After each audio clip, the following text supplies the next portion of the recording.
updates and pro tips for ASPeN. I'm really glad to have Kenny Kettner with us also.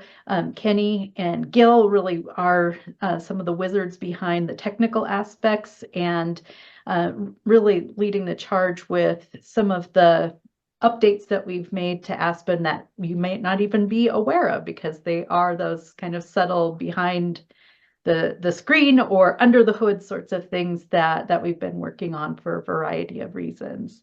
So with that, we're going to have these updates. We're going to show you a little bit about what you might have been used to seeing when you interact with ASPeN and then what it looks like now. And then Gil's going to dive more into the pro tips. Gil, in his role as the Montana Library Network technical specialist, deals a lot with the help tickets and the kind of technical questions that people have when they are interacting with ASPeN. And so just kind of through the process of learning, we've surfaced some important things that we think that everyone should be aware of and remember as they're working through ASPeN. With that, there are kind of three buckets of information that we're going to talk from. One is accessibility, and accessibility is a huge driver behind some of those subtle changes that you may or may not have noticed with ASPeN over the last couple of months.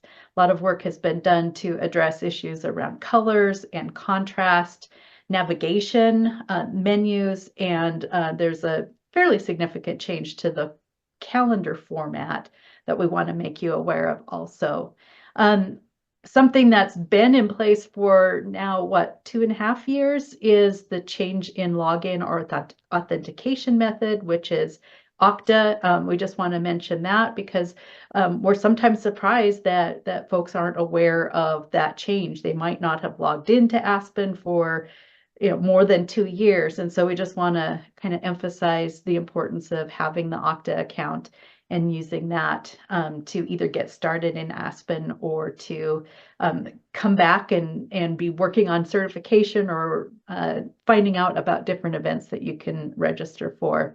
And then also, we've mentioned this in other webinars and in our newsletters, but our support service platform changed a few months ago. So we just want to make you really aware of how to get to tickets and then the incredible depth of knowledge that it has been created to support questions that are frequently asked or information that is easily accessible in what we call a knowledge base. So that's kind of the three big buckets of what we're talking about.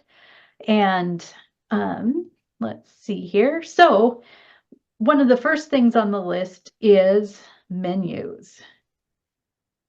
And when I started at the state library, which is about 2.5, 3 years, almost, 2.5 years ago, we'll just go with that. The menus and the homepage for ASPeN looked a little bit different than they do now.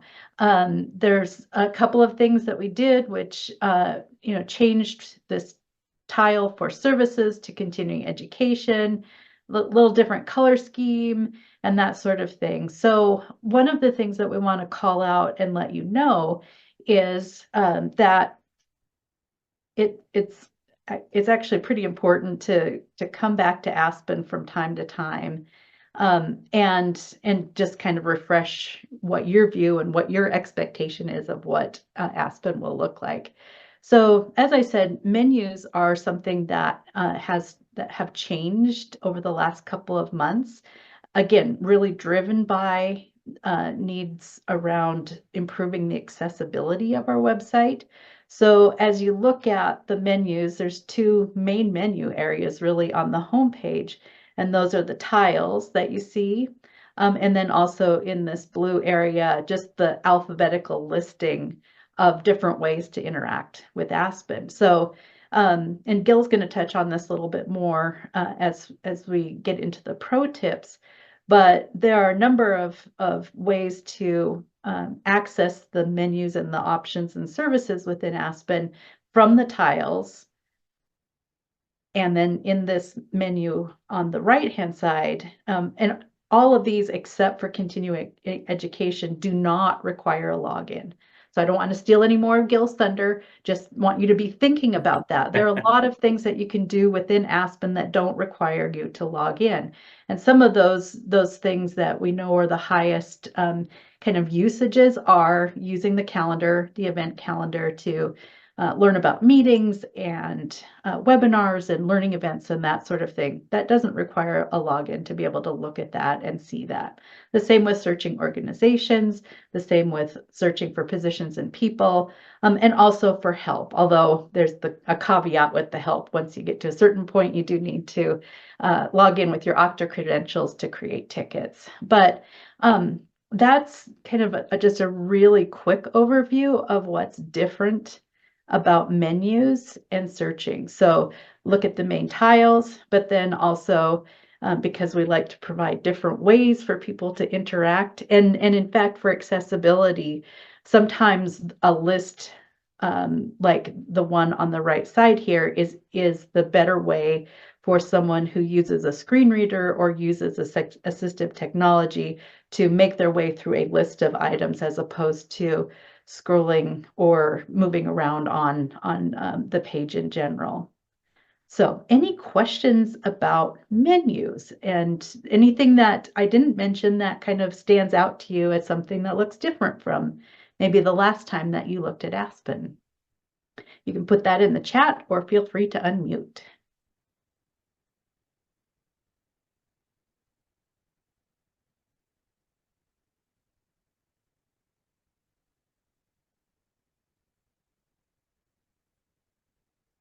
Well, I just wanted to say, Colette, also, outside of changing the tiles, changing the tiles and some of the alphabetizing of lists, isn't this like blurb sort of in the middle of the screen, like search ASPeN? ASPeN is a source for continuing education, kind of like the rundown of what ASPeN does. Isn't that new in this current view compared to the old view? Yes, that Okay. is true. Yeah, we updated that language just to kind of have a bulleted list of the things that are probably the most important or the things that our users are most frequently looking for with ASPeN. And also, there's the reminders about Okta accounts and that sort of thing here too, that have been updated, in the last, year and a half or so. Excellent. Okay, well, I'm going to go back to our slide deck. All right, so the other thing I really wanted to mention was our calendar. And so over the last couple of months, especially, there have been some changes, and it's not just about look and feel. As I mentioned, there's a lot that actually is going on under the hood or behind the curtain to address a variety of needs that came up through the process of identifying accessibility issues, but then also just kind of updating applications and that sort of thing. So originally, the calendar for ASPeN included more color coding, and it was defaulted to a month view. And we've actually heard a bit from folks who noticed that that's not what the calendar looks like anymore. But that was one of the drivers for visiting with you today about why it looks different. And really, and Kenny, you can jump in and correct me if I'm going off script here a little bit too much, but really that's driven by the accessibility of the application, the calendar itself.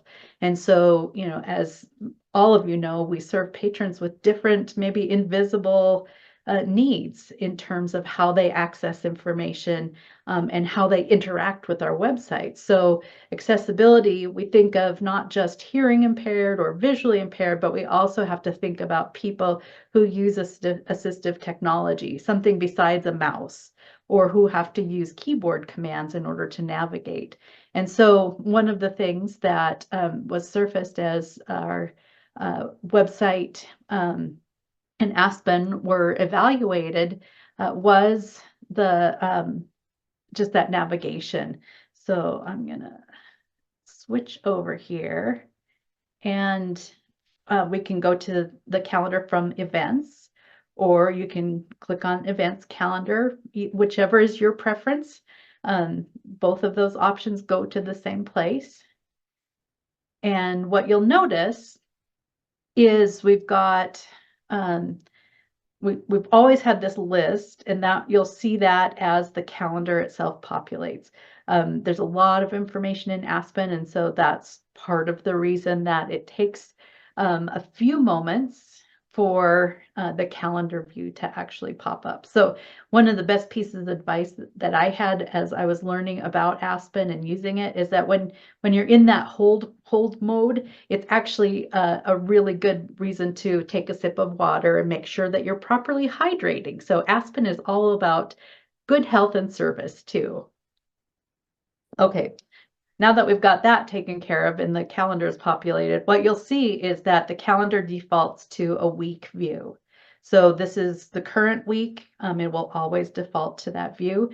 And you'll see our event that's happening right now. You can mouse over, you see high contrast information. So that high contrast is a really important accessibility feature for readability on the web page. And but we know that a lot of people prefer that month view. So you can toggle to a month view, and you'll see all of the events, starting with the current week and moving forward a month. The other thing that you'll notice, and I mentioned this earlier, is the colors. So for a lot of people, color can be a barrier, and that really, relates to color blindness or other types of visual issues that make it difficult for people to distinguish between colors. And so while sometimes we kind of want to default to color coding things, it actually presents a barrier to individuals who can't perceive those colors. So all of the events on the calendar have this high contrast of white text on a darker background. And you see all of the events on a particular day. Kenny, did you want to make a comment? Yeah, I'll just add to what you're saying. Good information there. Um, we are looking for other ways to distinguish the events by category apart from just color. So that's something we will look at adding in the future, but we are trying to get through a federal website complaint process regarding accessibility. So for now, we're sticking with the single high contrast color scheme because we know that that passes their checks. So in the future, we'll find some way to distinguish those that could include color once again, but also we'll need to include something else, maybe a different symbol for each category or a label of some type. But again, these changes were made to fulfill the requirements to get us through this complaint about our website.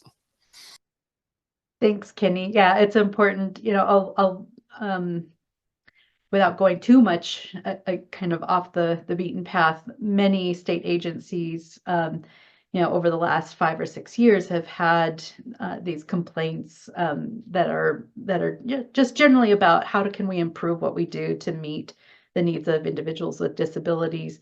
And so there are now new federal regulations that all state and local governments need to be looking at to make sure that their web content and their web pages and services are as accessible as possible.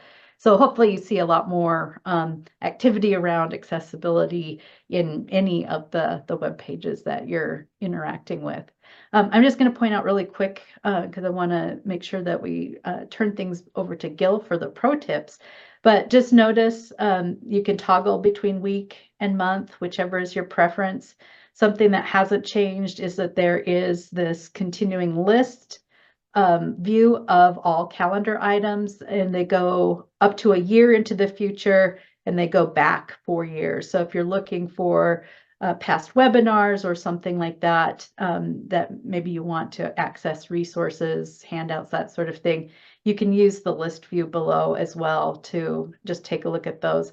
And I always recommend, extending the number of rows that you see to all. And then that way you can scroll back in time essentially and see all kinds of things that are either meetings and maybe it's something that you really want to get a handout or a resource from. So it's easier to do that way. Okay, I'm going to switch back over to this. And Gil, do you want to kind of jump in with the help tickets and then we'll kind of go from there? Yeah, pretty cool. From what I understand, I got hired here in April, but before we started using ServiceNow as our help desks help desk service. We used a service called Zoho, and we're a couple months into that change to ServiceNow. But that's kind of like the main difference. It will be an Okta login. I believe Zoho, I'm not sure, Colette, was that like a separate login from Okta back in the day, a couple months ago? It didn't have a login. Oh, okay. All right, gotcha. So yeah, for ServiceNow, I just here at the state library, just so we could kind of like help people in the best way possible. We really recommend people to make a help desk ticket. It just makes it easier for everyone within Montana State Library because sometimes one question I need Colet's help on, or I need 7 other people's help on. It's kind of like easy for us to kind of like transfer those instead of going into a sea of emails. So it's important, and we just encourage people, just like if you have questions, large or small, things that you're stuck on, whether ASPeN or not, we just really please reach out to us through this support ticketing system. There are 3 main ways to go there here with these wonderful arrows. Either on our main website, MSL. What is it? MSL.mt.gov. Let me double check before I spread false news. Our our homepage, msl.mt.gov. That's the first picture on the left is showing that off. You go to services to libraries, so we'll give you a drop down, and then library services support. Or if you're already on ASPeN, one of the main panels, as you can see, is the help panel, which will bring you also to the support page. And then also, of course, you can navigate there directly, which is the URL with Kool-Aid just added, which is, /library _services_support. There's multiple ways to get there. And the main thing I want to emphasize is please reach out to us, and going through our ticketing system is the best way to go about it. Colleen, may I ask, unless you have something to add, may I ask you to show us the next slide, please? Absolutely. Thank you. I just want to be sure we leave some time for questions because Colleen and I are here both, and it's a good chance to kind of like pick our brains. And then Colleen already gave us a nice rundown. A lot of people, when they use ASPeN for anything, I don't know, they often think like, I have to be logged in, whether they have never made an Okta account before, they forgot their Okta credentials. Most of ASPeN's uses are looking up events, looking up different library organizations. You want to email, like someone that has a director at a different library, you can look up that director and their contact information in the people database. All of those things you don't need to log in for. Just, I want to let people know about that. For some of us, it might be obvious, but logging in is really for tracking your continuing education credits, logging those, or if you are a library director or a library administrator, when you hire new people or you need to change your opening hours or stuff, for that you will need to log in, but for the vast majority of things you don't. And if we could go to pro tip number 2, please. Now, feel free to fill in anywhere, Kalei, if I'm missing something. Pro tip number 2, Coley and I believe Bobby. When you start naming people, you're like, oh no, I don't want to forget people. A whole bunch of wonderful people here at the Montana State Library. They created a Hacking ASPeN course.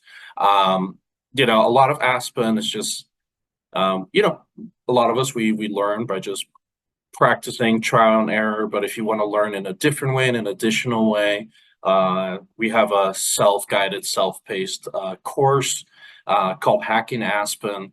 And you access that when you go to our ASPeN homepage. It is at the very top. All in all, I did it when I first got hired. It took me about an hour and a half. Of course, you don't need to do it all in one sitting. But Hacking ASPeN just has a really nice, I think someone in the chat earlier recommended Hacking ASPeN. It's just a really nice hands-on way with good examples. You can hear our thought process on things. And currently, we are in the process of updating a few things in Hacking ASPeN. So that will change, but the main meat and potatoes ideas behind Hacking ASPeN will remain the same. So it's just, we highly recommend it, and you can log it for your continuing education credits, which is excellent. And then if I may go to pro tip number 3, please, Kalei. Perfect. So this kind of gets into more like detailed stuff for ASPeN. As I said, most of us use it to just look up the contact information of different library people across the state. But some of us, we are in charge of updating personnel at our different libraries, and or making sure that people can log their continuing education credits.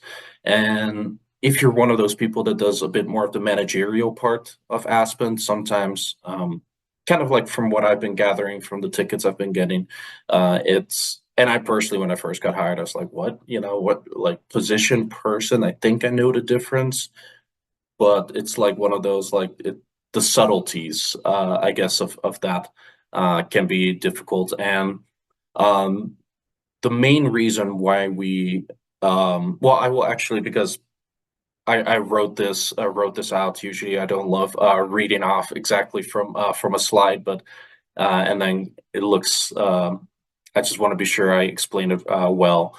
So the person is the individual who uses ASPeN.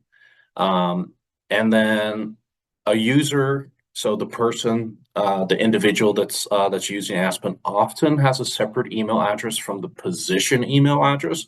Often people use their personal email addresses to create an Okta account, or maybe before they got hired at a library, they already had an Okta account because Okta gets used across all of the Montana state agencies. So maybe you didn't have a library email yet, you're just using your personal Gmail account. So with that person, it just kind of like tracks everything with that specific email. And then position is the particular role that you have at a library, whether it's a employee or trustee or task force member. And the reason we separate person and position is because one person can have multiple positions, or they can change. Maybe someone works at the Bozeman Public Library, and then they accept a position at the Belgrade Public Library, and it allows us to just transfer that person, or us, meaning like people here at the Montana State Library, but also library directors across the state. That kind of allows us to kind of update things a bit smoother. Oh, and right there's an example. Maybe someone is a children's librarian and they are a member of a task force. Well, I don't want to belabor the point, but you can kind of hopefully, please ask questions, but hopefully you can understand why person and position is separated in that way. And oh wow, I didn't even read all of it off, but I basically covered it. Additionally, keeping people in position separate makes staff changes across Montana libraries easier to manage. Sometimes can still be a bit confusing. And with that, please just ask us a question or, it's a-okay. We have a knowledge base article. If you go to our support page, there's like different tiles underneath for all sorts of Montana State Library, like different subparts of us. And then there's a tile for ASPeN. And then underneath there is a knowledge base for all sorts of ASPeN related stuff. Yeah, Colette, yeah, feel free to show us. Perfect. Yeah, this is the main support page. And there we have ASPeN. Yeah. And then within, you can find a whole bunch of knowledge base articles. We're putting this MSL Learn on the YouTube channel. So you can review there, but also you can review here in bite-sized formatting, and it has a particular article about explaining person versus position. And I just want to be sure I respect people's time. I kind of can talk a bit too much, but those were kind of like the main pro tips I was thinking of.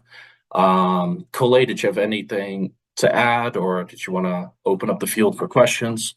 Yeah, I want to do a couple of things. We'll kind of wrap up our recording here in just a few moments, but definitely want to kind of emphasize the point that, for a lot of the services that people need to encounter ASPeN, they don't need to do that login. But with the example that Gil was providing with updating positions, understanding that difference between person records and position records, those are definitely things that directors need to be aware of, but also just know that through the support ticket system, if you have any questions as you're adding new people to your organization or that, we just really encourage you to use that help ticket system to make sure that we're aware of your questions, that we can help, and that hopefully we're decreasing some frustration that you might have, because it's it's a big system and there are definitely some complicated components to it.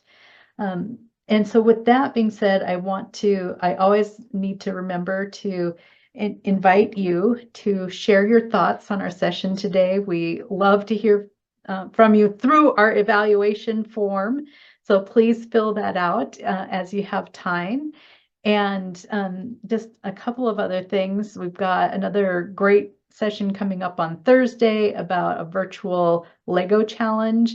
And then we're kicking off a collection management technical services series with children's collections. We have a great panel from around the state who are going to be sharing kind of what they did to really make a difference with circulation and engagement with their library programming for kids.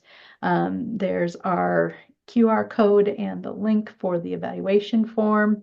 You can always get a hold of me the old-fashioned way via email or phone too, but definitely with those technical issues, we really, really appreciate the help desk tickets being the way that we interact to solve those problems. Okay, with that, are there any other questions or anything that you would like us to demonstrate? Like Gil said, we want to respect your time, and we'll wrap up as soon as we've addressed the questions. Okay, great question, Kathleen. How can you see tickets you submitted previously? And Gil, and I don't know if Melody or Kenny, if that's something that you can answer. Yeah, unfortunately, I can't give a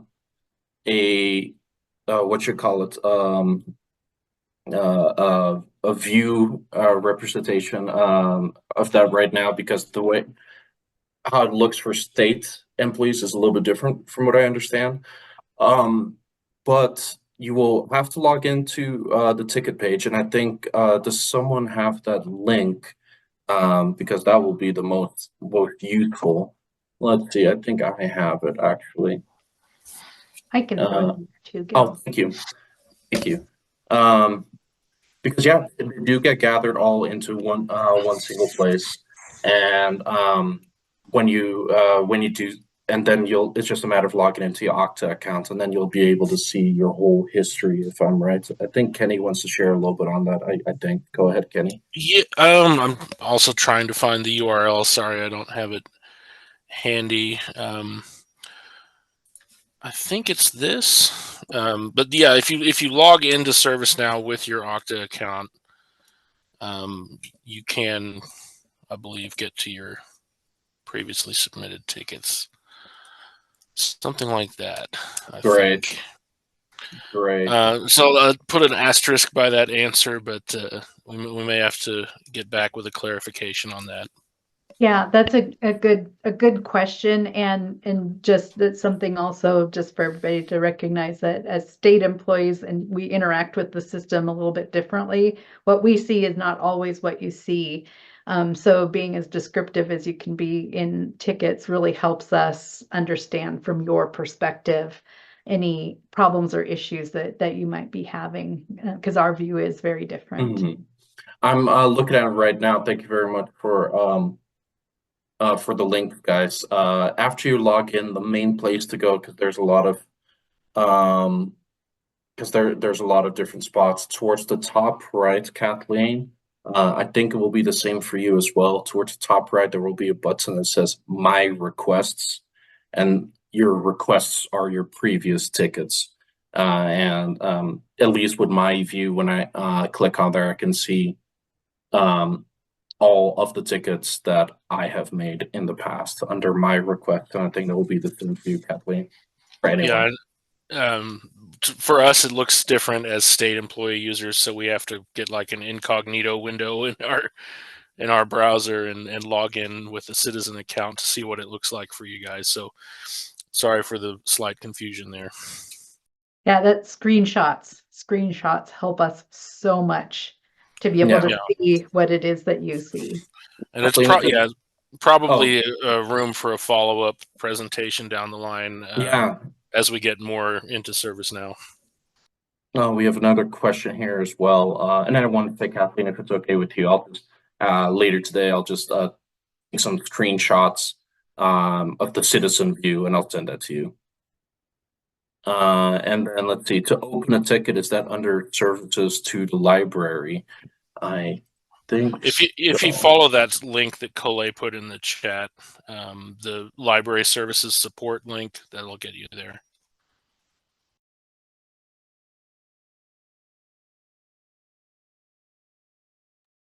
Great, thank you for the confirmation, Kathleen.